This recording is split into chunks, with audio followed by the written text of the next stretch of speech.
Hey friends, Dawn here, welcoming you to the Soul Goals podcast and year number 3. This year, we are diving into expanding our perspectives, challenging our belief systems, and working the mental and emotional muscles of our souls. Though still all about growth and connection, this year finds opportunities to hear from people in our communities that have walked a path that might be different from our own, but that ultimately present us with the chance to look at a subject in a different light and learn other ways we could approach challenges in our own world. Let's get to it.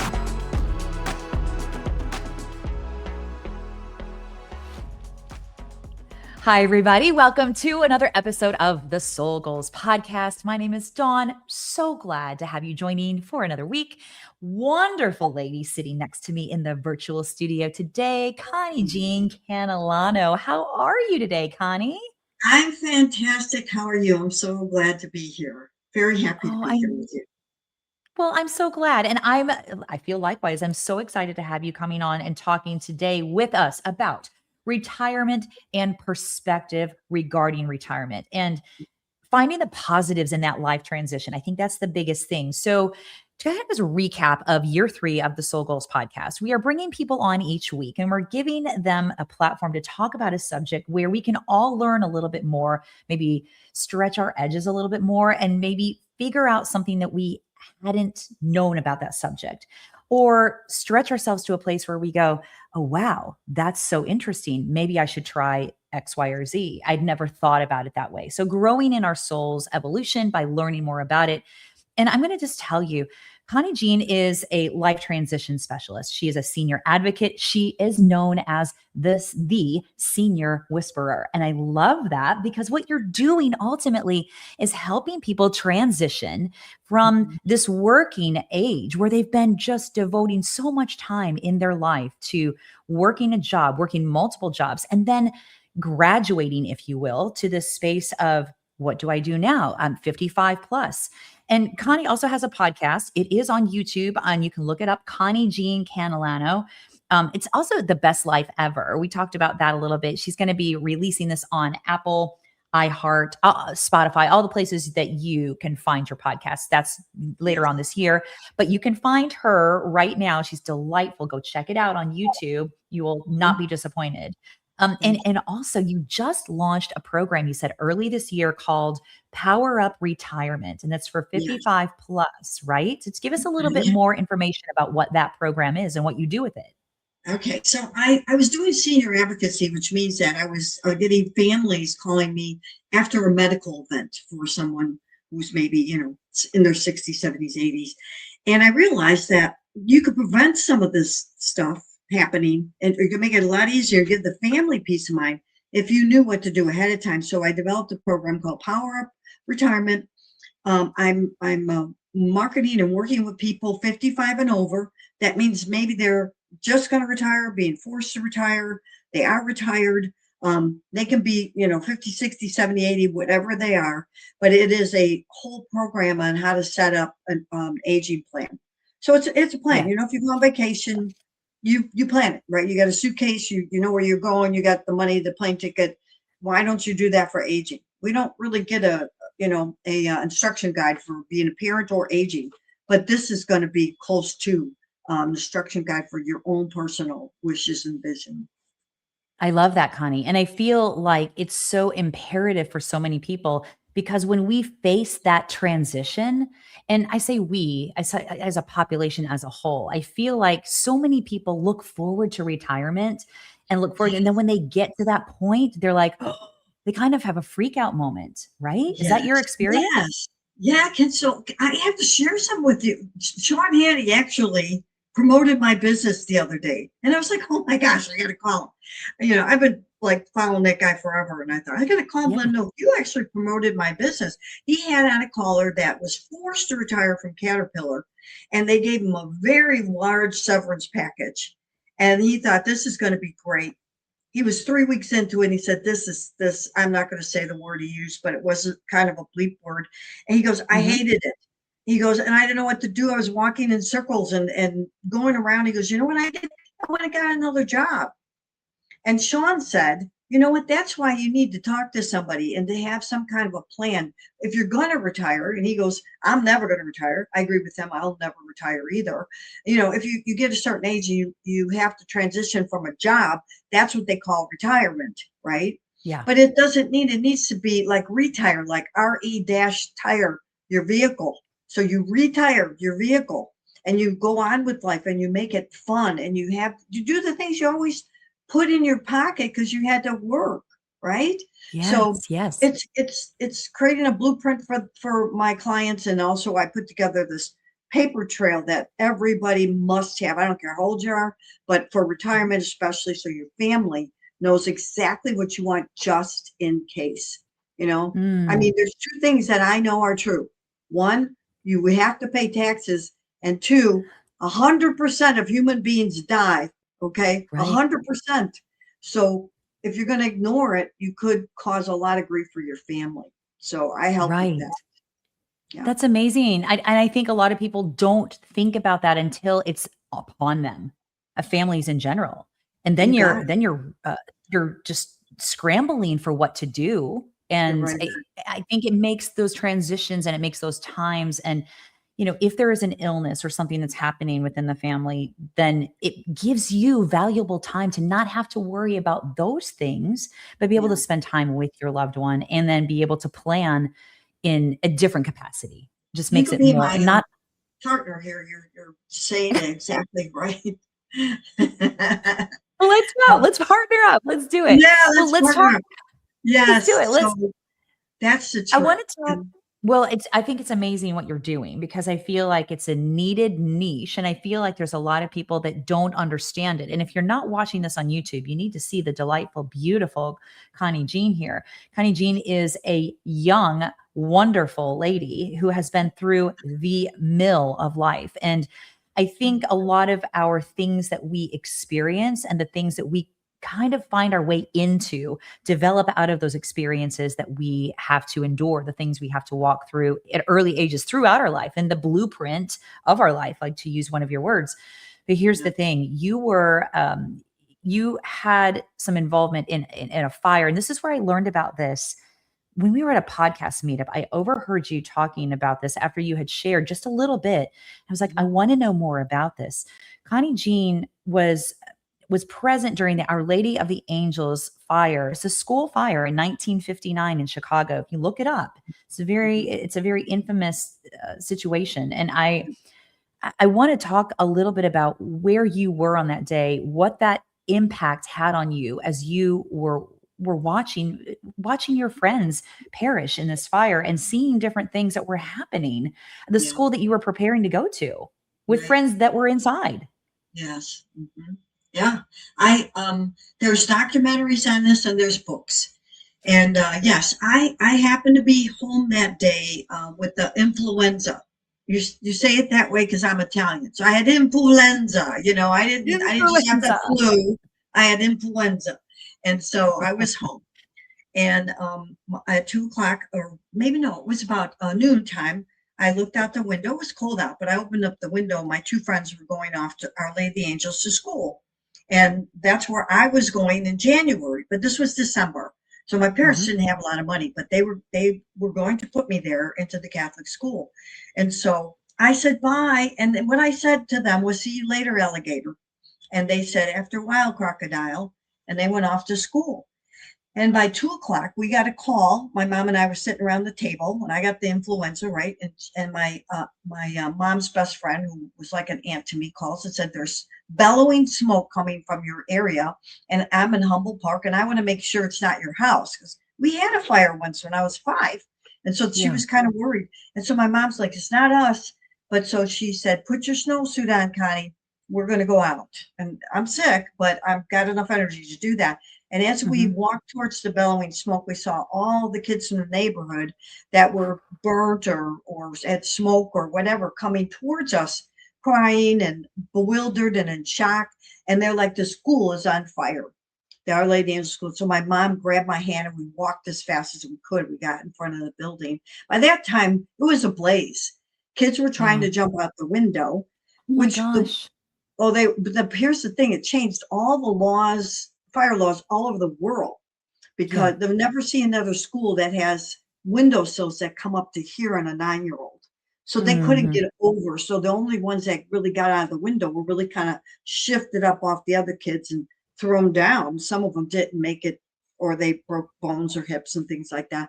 But the ones that were stuck, there was a backdraft that came up through the walls. I mean, I know all this because it's been years that we have all gathered together to find out the details. A backdraft came up the walls and just exploded into the 4 rooms up at the top, and it Mm. helped. And all the kids perished that were stuck in there. And 2 of them were my best friends. They found them inside the arms of the nun, and they were you couldn't identify them because there was just that fire was very powerful, and all the other kids were piled up against the window. And it was a terrible mess. There's one child they never found out of that. Wow. But my 2 best friends, they were one was a redhead and the other one had like blondish hair. And there's lots of stories, which I won't go into everything, but basically, their fathers had to go identify them. And, Oh gosh. they identify them by the little bit of hair and teeth. I mean, these are babies. Okay. These are Yeah. babies. So it was like my own personal 9/11, to be honest with you. And, um, Right. yeah, it really was. We had 99 funerals in one small neighborhood, one small Italian neighborhood. Okay. Italians tend to be very community oriented, take care of each other. And, even if you don't like somebody, you're still bringing cake if somebody dies. Okay. That's the kind of neighborhood it was. And so we had 99 funerals just in a 3-week span. And then, of course, 2 of them were my best friends. A lot of things evolved out of that, which shaped how I made my decisions in life and how I lived. And it was um, it took away a bit of my confidence, I think, in life, But Yeah. ultimately, I made an agreement with myself. First of all, it was a Catholic church, but nobody blamed God. And I'm so thankful for that, because people could have said, how could God do this to us? They blamed Right. the right party. It was the devil. And it was an arsonist that started the fire, a Mm. 13-year-old playing around with fire in the trash can in the basement. And that's why it went up the walls. That Mm. kid they found him when he was 17 after he started another fire where 7 people were killed. So it took a long time to Wow. actually find the guy that did it. Yeah. And then he went to jail. Yeah. I mean, he was a pyromaniac, or what do you call it? That's what he Yeah, an was. arsonist. He Yeah. liked playing with fire. And he was too young to even think about, well, all these people got killed. But anyway, I decided in my life that because my 2 friends were not going to be able to live this life, that I was going to live my life for them. Mm. And so I did. That's how I think. And so if I get really down or things aren't working out, because life it hasn't been easy for me. I Mm. have had to overcome a lot of mountains, and I always remember that I'm doing this for 3 people, not just one. And so I got to keep going. And so it has helped me. The other rule I made for myself is to never walk away from just about anybody that you care about without saying I love you. So I'm one of those people who does that a lot. I say, I love you. You might catch me saying I love you at the end, because I feel Yeah. like you don't know if we have the next second or minute. So I Right. always say that. I taught my kids to say that, I don't care if we're not talking to each other. We still say I love you on the way out. Yeah. And so those are 2 things I got out of that whole incident. And then also just knowing that at that age, at 9 years old, that you're not guaranteed anything, you know? Yeah. It's Huge really lesson right crazy. there. That's at 9 years old. I think what I'm hearing you say most is this perspective that is I feel like even today, so many people can have such a hard time shaping their mind into, "I'm going to live for these people that passed away that were so dear to me, and they don't have their life to live, but I do, and I'm going to walk that way," instead of going, like, the other way and saying, sitting in shame, sitting in the, why was I spared? Which let's go to that. I mean, if it was a month different, it would have Yeah. been different. You would have been I would have been there. in the fire, and I would have perished because I would have been up on the 2nd floor, because I was in the 2nd, 3rd grade. Yeah. That's who, it was How his third, fourth, and fifth grade that perished. mhm. Yeah.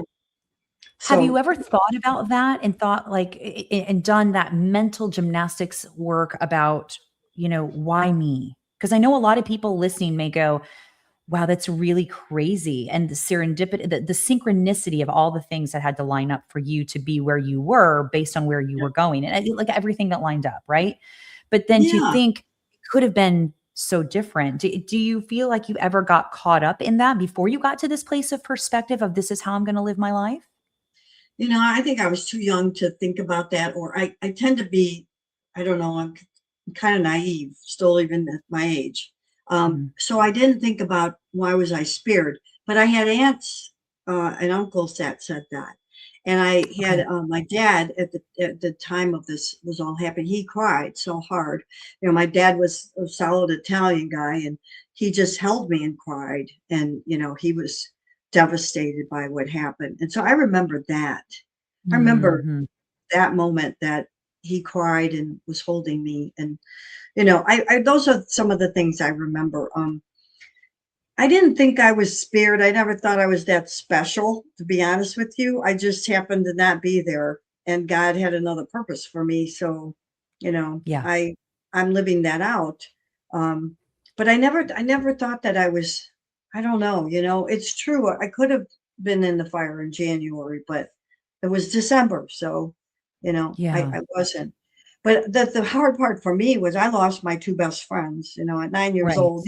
These were two little girls I played with every single day, that we Yeah. laughed and giggled and skipped and rode our bikes and played in Kathleen's little dollhouse in the back. And I lost that, and I had three brothers, so I really didn't have anybody else to play with. I mean, I had to make new Mhm. friends. I had to learn how to make new friends. And I didn't Yeah. have anybody on the block anymore to play with because they Yeah. were my age. So those are things that you really that I felt sad about. That Yeah. what did happen to me, Dawn, and I'll be honest, because what you ask, how did this affect me? At 10 years old, I became a bedwetter. Oh And my I think goodness. it Okay. had to do a lot with all of the emotions I was holding inside. And we didn't have Mhm. like any kind of PTSD care or anything like Mhm. that. We had to figure it out ourselves in the 50s. And my mom and dad certainly weren't educated to know that this was bothering me. They had no Right. clue. I mean, they just came out of World War II. So we were all in a place that said, we were in a positive place where we were going to make life better, not worse. So they weren't Yeah. thinking about how it affected me. So I became a bedwetter until I was like, I think it was like almost 13. And my mom said one day, "You keep that up and no man is ever going to want to marry you." Oh, Connie. Oh my goodness. Well, I And think it's somehow so that registered. That yeah, registered, yeah. So but I think doctors it's didn't know so what to do, you know? right. In the 50s, that's so indicative of that time frame where we did not really unpack our stuff. You talk Yeah, about World War II and how like the world itself was in a different place. And we yeah, think about where we are now in 2026. I mean, goodness gracious, the PTSD, the unpacking of what that did to you as a 9-year-old and a 10-year yeah, old going through all of those experiences. I think it's remarkable that you are here and operating in the place that you are with a very matter of fact, honest, gracious perspective about life. And it's what a gift to be able to carry that to give it to other people. I think yeah, that's a brilliant gift based on where you were. yeah. It gave me wisdom, and I didn't realize that the older I get and the closer I get to my next graduation, I realize how much wisdom that I accumulated along the way, which is why I love coaching, because it's not even all coming from Connie, it's coming from all the experiences that I had, the life, and I Mm, can really spot a person's sorrow or maybe a blockage or a mountain that they're trying to climb. I could see it because I've yeah. been there and I've done that. And I Yes. also know how, and I call them best practices because that's really what it is for each individual. Not in that Mhm. there's no cookie cutter technique that anybody could use. I work individually with the person's personality and some of the things that they've experienced in life, and we put best practices, what works for them, you know, Yeah. and it works. I've had Yeah. 100% satisfaction guarantee so far. And yeah, and all my coaching, my sales coaching and my leadership, and I have a public speaking class, which I've been doing since 2012 called Five Secrets to a Great Presentation. I have not done it this year at all. I haven't put it on the market, but that's always been a great class. A lot of people come to that, you know. So Well, it yeah. sounds like you so many different beautiful attributes that have kind of fed into this life of where you are now in the offerings. And I really firmly believe that we teach what we know. A mentor told me that years ago, and I was like, what am I going to, I feel like I'm meant for this. I feel like I'm meant for that. And he was like, stop. Like, what is it that you know? What is it that you've experienced? What can you learn from that? What can help you be successful in bringing that to other people? And what does that look like? How do you feel like over the years since the tragedy, and as you've grown and as you've evolved through different periods of work and different seasons of your life, how do you feel like the definition of success has maybe changed for you? Maybe it was when you started work, like you think about the average person. We're going in, we Mhm. got graduate from college, we're going into the workforce, we have a lot to do, and we're going to give all our all. And then we hit the 35, the 40, 45 mark, and we're like, I'm really tired. I'm raising kids. I have a lot going on. And you hit Mhm. that 50 mark and you're like, I can see the end in sight. So the Yeah. definition of success kind of shifts along the way. But I want to know a little bit about how you look at that. Wow. Well, I'm from a different generation. So let's see. When I graduated high school, my whole goal was to get married and have children. That was what I was taught. And so I did that. At 21, I got married. And at 22, I had my first son. And, and unfortunately, I got divorced, which took a long time to get through. But I didn't know anything about, well, when I got out of high school, I told my mom I was going to go to college. I was going to go to this junior college around the corner and I would pay for it. And she didn't want me to go to college because she felt like women shouldn't be smarter than their men. But I went Wow. anyway. My mom Mhm. said, if you go to college, then I'm going to charge you rent. Now, my brother was in college. Well, I was from an Italian family, so you got to kind of figure, European, And so I said, well, I'm going anyway. I seem to always be rebellious. I think my siblings would say that's true. And Yeah. I've always went my own way because I felt like I didn't want to be like, sometimes family scripts are like a cult. It's hard to get out of. And then Mm. when you do get out of it, they all hate you because they want you to be doing what they're doing, and Right. I Right. my life didn't allow me to do that. And so I decided, okay, so I went to college, I got some credits, I got married, had a baby, ended up getting divorced, and now I have to support my son because I didn't have a husband that gave me any money. And Mhm. like some of these women that get divorced and they get the boat and they get the house, and I'm like, oh my gosh, I got nothing, Yeah. nothing. And I had to, I mean, my son and I were eating spaghetti and water and Cheerios and water the first year because I couldn't get a job that, really made any money. But I figured Mhm. it out. My best friend and I, she got divorced also. And we decided, we got together one day and said, we're going to be salespeople. And everybody laughed at us, okay, because we were talking the 70s. Women weren't salespeople. And Right. so we decided together we were going to learn how to do that. And so we did. We helped each other. She became a highly six figures successful salesperson. I have had six figures, five, six, five, but I've done okay. I wasn't a secretary, so I made more money than most of the single moms in, at that era in the 80s and stuff like that. Um, Yes. so I was determined that I was going to get better and better and better. And I wanted to get a college education. So as I Mhm. went along all those years, I actually accumulated credits with the hopes that I was going to go to college and get an undergrad. And I went back to a adult class, DePaul University in Chicago, for about a year and a half and paid for it and went at nighttime. I had a kid, but I went and did homework and all that. And I ran out of money. I couldn't go. Then I went to another college, so all along the years, I wanted that degree. And I graduated when I was 50. So it took me that Oh, long. it's never too late. I graduated when No. let's see, I went back to school to finish my degree, same thing, and I remember telling my husband, "Oh, it's not that big of a deal. I've got like 30 hours to finish. I'll finish that up in, a semester and a half. I'm all good. And I'm just going to have them mail me my diploma." He was like, "The heck you're not. You're going to walk." And I was like, "I don't need to really walk." And do you know that I boo-hooed like a crazy baby with two kids, Oh, and wow. I'm walking with people that could have been my children. Like I, so Yeah. it's Yeah. very Right. impactful when you make that decision and that dedication.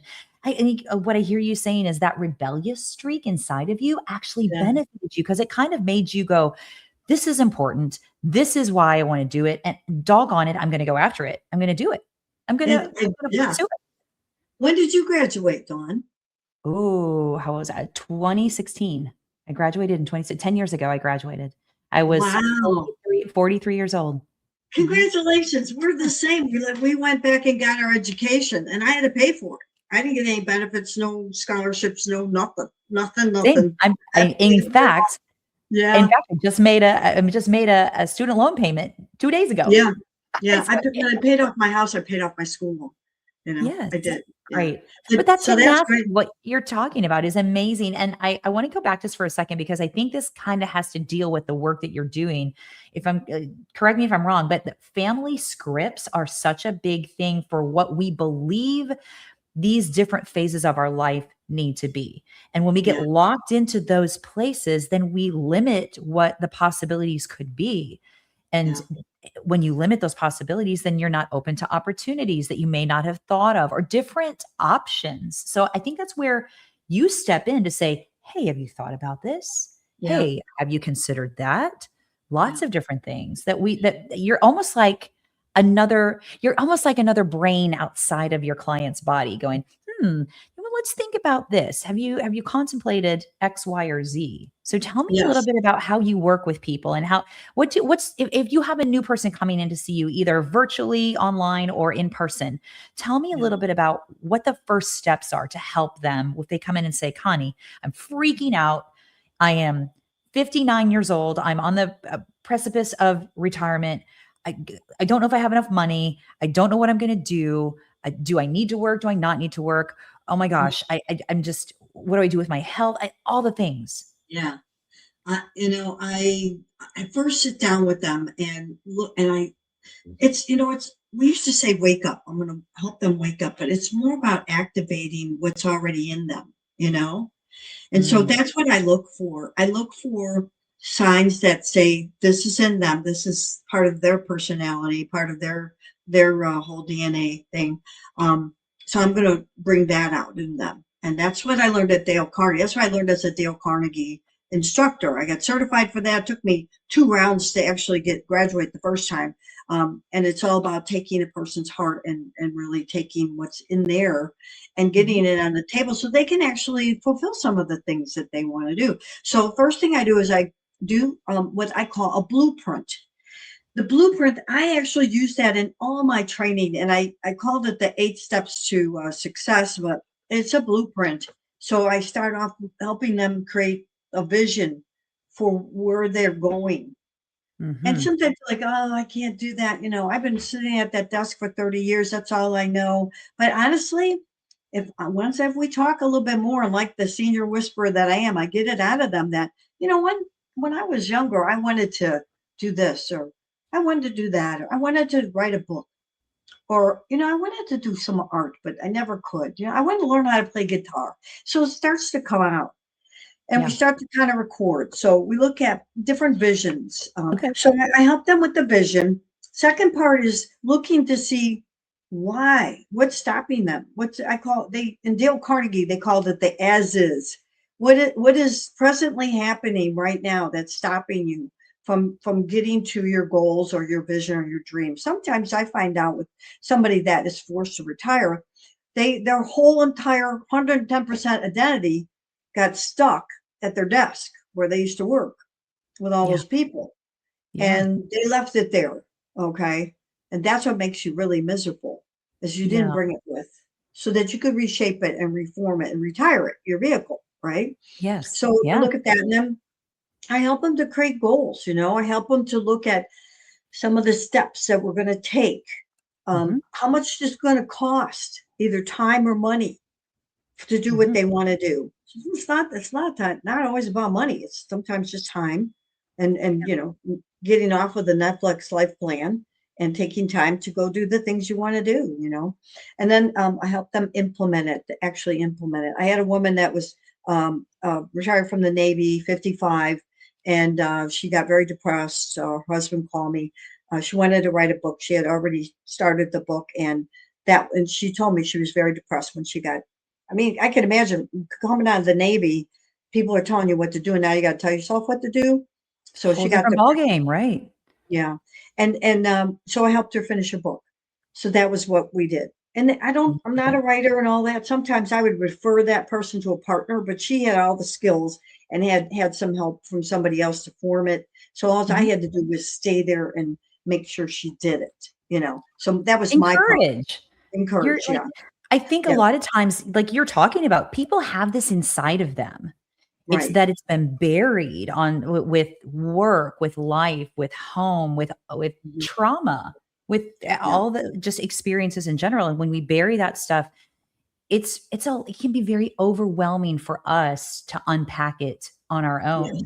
And so I like what I'm seeing you say and what I'm hearing you talk about, Connie, is that having someone that can be accountable right alongside you, like an accountability partner, but not from a negative standpoint, from a very positive and encouraging and uplifting Yeah. standpoint. Well, also to help them to get it out in the first place, because that seems to be the biggest part of my job is Mhm. saying, "Hey, have you considered this?" And they're like, "No, I never considered that." They don't see themselves like I see them. But let me tell you, the favorite part of my coaching is this thing I call the voice. It's Okay. about 30 folders, and it has all the. So I worked in the senior living industry. So people Yes. would call me and say, "I'm bringing my mom. I'm going to put her in your community." And they thought they could waddle her down and just find a room and sign a piece of paper. And there's so much involved in doing that. And I would Mhm. always say, "You have this, this, and that." And they'd say, "I had no idea." So I wrote a speech that's called "I Had No Idea." I go around to all the senior centers, and I just did it yesterday, uh, a talk for them, so they know what they need to do. Yeah. But I have this second part called the voice, and that means your voice is still alive, whether you're dead or not, and your family knows, so they're not fighting. Because I saw kids sue each other, and it broke my heart in two. And Yeah. I put this together. It's something lawyers have been doing. I mean, I had this genius idea, but somebody else had the idea already. Well, the only thing that I do is help them to make sure that there's some things in there that they probably a lawyer wouldn't put in. And I got that from my mom. When Yeah. my mom when she passed away, we found these little pieces of paper that she put in a folder of notes to us, to her children. My mom wasn't one of those, "Oh, I love you, I'm gonna squeeze you." She never was like that. So for Yeah. her to leave this note to say how proud she was of all six of us, oh yeah, it made us all cry, right? But Right. here's my favorite part. She did. She used to donate to St. Jude's hospital, so Mhm. she got the pieces of paper, right? So it must have been one day she's sitting at the kitchen table and she decides she doesn't want to be buried, even though she had a plot. She decided now that she was going to be cremated. But she Okay. writes on there, "Dear children, I would like to be creamered," because she didn't know how to spell cremation, "instead of being buried. I wanna be creamered. And then you could put me into a vault with that or something like that." I forgot how she worded it. "And then bury us together in our ashes in the cemetery." And she put "Love, Virginia M. Catalano," which was her name. She signed her name, so Mhm. it made it legal. So we Yeah. knew.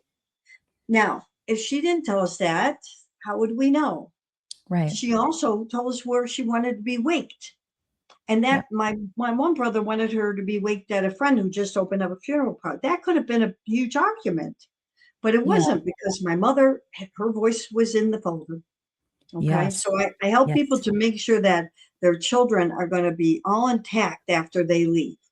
That they're not Yes. hating each other, or that I want this or I want that. It's all their voice is alive and well. And then of course they put their insurance in there, their, their will, their POA, their passwords, all the things. It's like 35 folders, and you should be able to tell your kids where it's at. So you never have to say, a lot of older people will say, I'm not telling my kids how much money I have.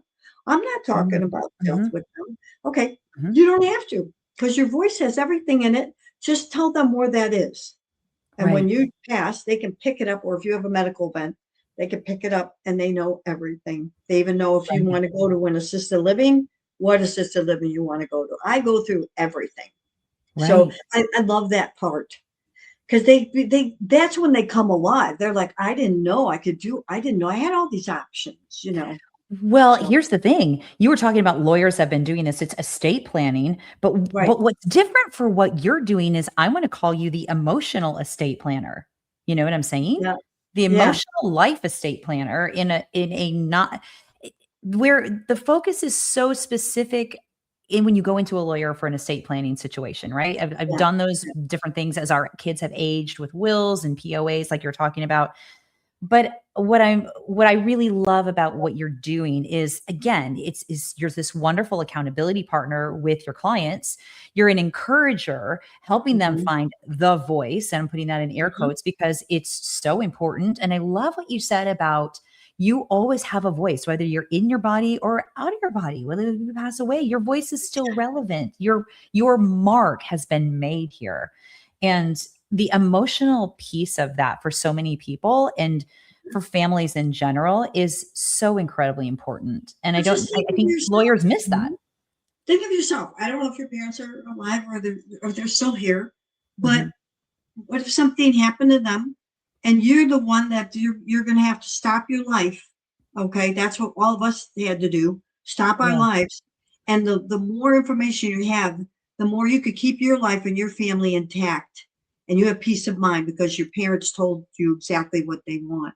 When they don't tell you, it's havoc, it's chaos. And that's why people get angry. And that's why siblings actually sue each other. right. So this part of Mm, my coaching doesn't allow that. It's all peace of mind for the senior, and for the retiree, and for the family. And then, right. I have a third part too. When we start to implement, that's where I really hold hands with people, and help them to, like, I had a lady that her daughter called, she had a stroke. She needed to go to assisted living. She wouldn't go. She had a beautiful large home, and Mhm. and upstairs and downstairs. She walked on a cane upstairs and downstairs. She had 4 kids. All of them were worried about her all the time. She said, I want to stay, my famous last words, I want to die in my home. My mom said it. Everybody says, I want to die in my home. I invested in this home. I want to die in this home. Yeah. Well, after I talked to her and asked her several questions, it's just like the light went off with one of those questions. Yeah, why am I keeping this home? I don't have parties here anymore. Nobody comes to Mhm. see me.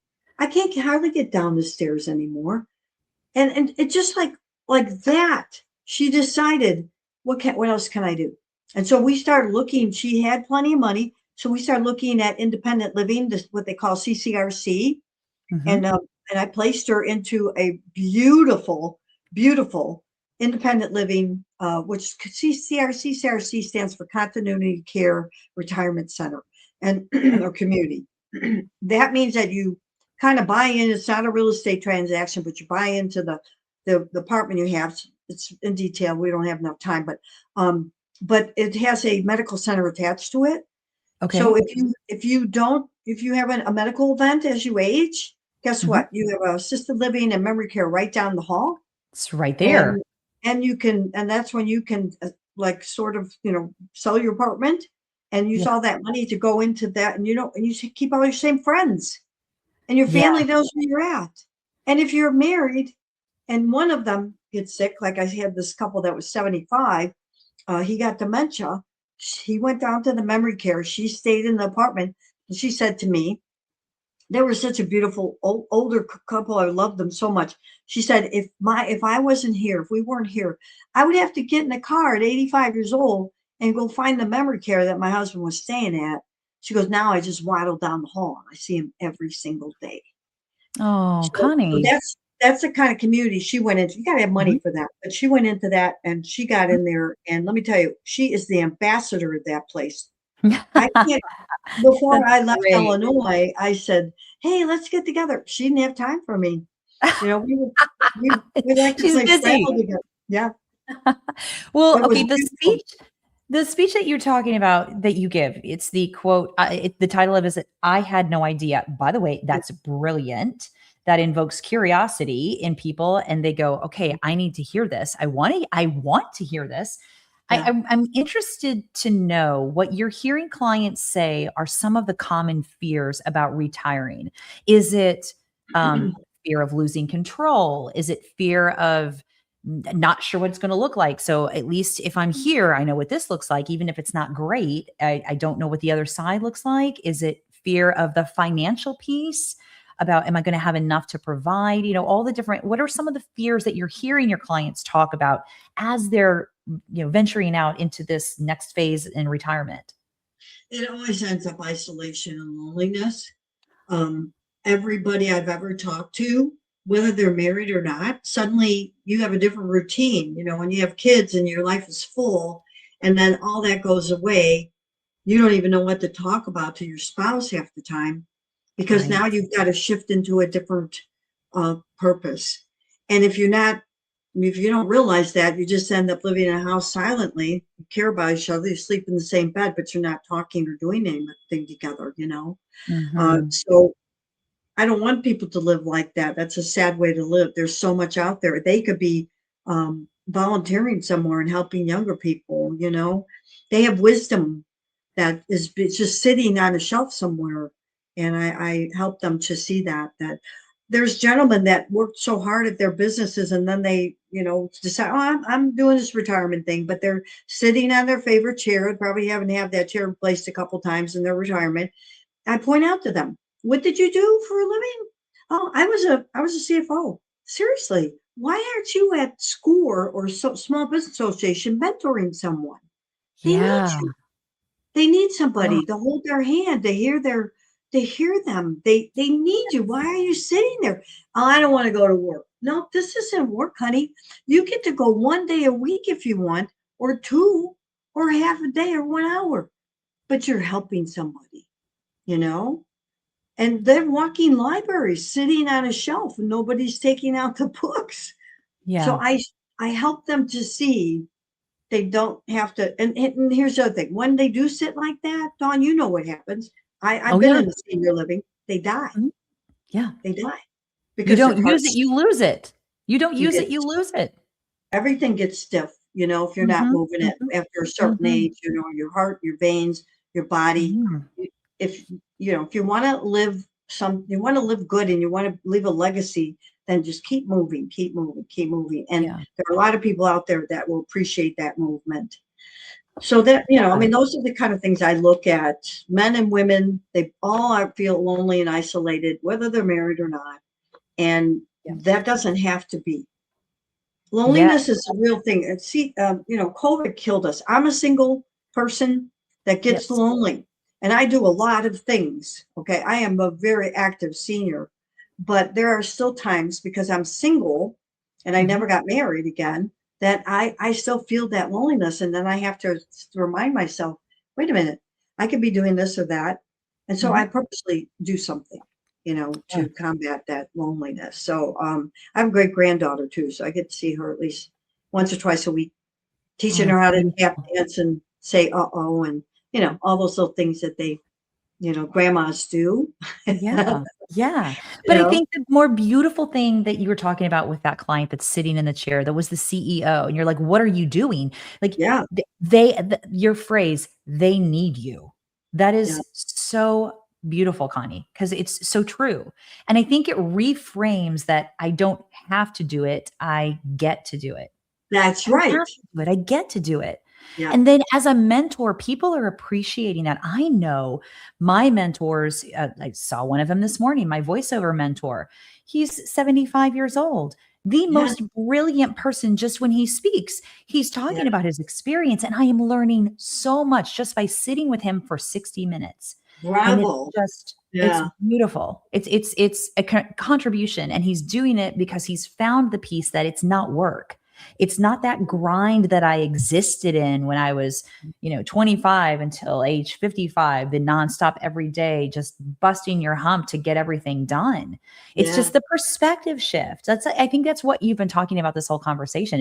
It's really realizing what that perspective we carry is and how we can shift it for the season of life that we're in. Yeah. And it doesn't only apply to seniors, as you probably could guess, Dawn, but that's what I'm focusing on. You Yeah, know, I mean, my program could easily be for anybody. And if you did totally. something like this very young when you first got married, can you imagine, how much it would help your marriage in the long term? Gosh, But, totally. yeah. Tell Yeah. me, what is one thing that you wish more people that are venturing out towards retirement and into the next phase of their life would understand about that transition or that next space that they may be concerned about? That they don't have to go into the cave, that there's a whole field of grass and flowers out there, and they can walk into that instead. They do not have to buy the Netflix life plan. Okay. They don't have to do that. So they don't have to do that. They can go out into the field and frolic. Yeah, God, that's amazing. Amazing. I want to Yeah. just let's leave it with one really beautiful thing because I feel like your words are so generous, Connie. I love it. Give me a message that you would leave with listeners today that, about what have you found is the most important thing in making the most of every day that you're here? If you think it back about all the times, about the fire, about the transition through that period of time for you when you were an adolescent, and through divorce at a very young age in your 20s, in the 1960s, and then as in the 70s, all the things that you have experienced, what would be a message that you can leave with listeners today that would implicitly tell them it's okay to step into the next space and you're going to be okay? Oh, wow, that's a big one. Okay, so what I've been thinking about as you're talking and asking me that question is, I've been called unstoppable. And I think it's because even when I'm down as low as you can go, Mhm. in the South, they say too low to plow. Okay. That's Yep. what they say. Um, I still have hope. I never give up hope. I always feel like you live 24 hours at a time, and this 24 hours sucked, but the next 24 hours could be beautiful. So Yeah. keep going because you're going to find that 24 hours that overcomes the bad one, you Mhm. know? It's There's just, always and if you hope. don't, and honestly and truly, if you want to stay in bed for a day because you're in total emotional pain, I give you permission, but get up the next day. Because for one thing, you're going to get stiff, and that's not a good thing. And number two, there's still things to do. So, give yourself a break sometimes. You get a handicap day here and there, but don't be handicapped all the time. You're not. Keep going, you know. Connie, that's beautiful. Hope. You're not, yeah, keep going. Giving permission and then getting up and moving forward, putting one foot in front of the other. That hope, it's amazing. Yeah. Yeah. You Just keep are it. so brilliant, Connie. I loved our conversation. Oh my gosh. Oh, thank S you. Yeah, so Thanks, great. Dawn. Yeah, the senior whisperer right here in the flesh in my virtual studio, right? And I've had the Thank privilege you. of getting to hug you and see you personally in the flesh. So Yes. We'll amazing. see each Yeah, other yeah. in August again, right? I Yes, yes, can't we wait. will. I will be there. I love it. Yeah, I Yes. can't wait to see you Well, I again in hope I, person. I hope I helped you and who's ever listening. I hope there's somebody out there that need to hear what I have to say. And I'm here for if anybody wants me. I'm here. Yeah. I'll be more than Well, happy to love be that with you. generous, wonderful, loving spirit that you have. Connie, thank you so much for joining us today. And Thanks. I look forward to giving you a big old squeeze in August. Okay, me too. That's good. Thanks, Connie. Bye.